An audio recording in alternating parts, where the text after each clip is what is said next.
ওই জোরে পাল তুলে দে,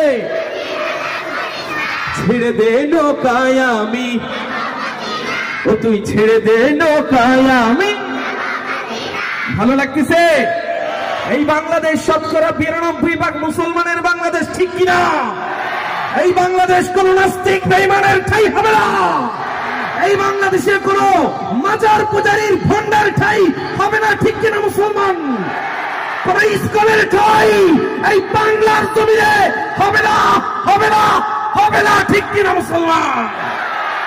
আওয়াজ দিয়ে বুঝিয়ে দেন যে আমরা এখনো তরতাজা মুসলমানের রক্ত নিয়ে এই বাংলায় বসবাস করি। নারায়ে তাকবীর, নারায়ে তাকবীর। এই নারায়ে তাকবীর, আল্লাহু আকবারের আওয়াজে, স্লোগানের আওয়াজে নাস্তিক বেঈমানদের বুকের মধ্যে কম্পন ছড়িয়ে দিতে হবে, ঠিক কিনা? নারায়ে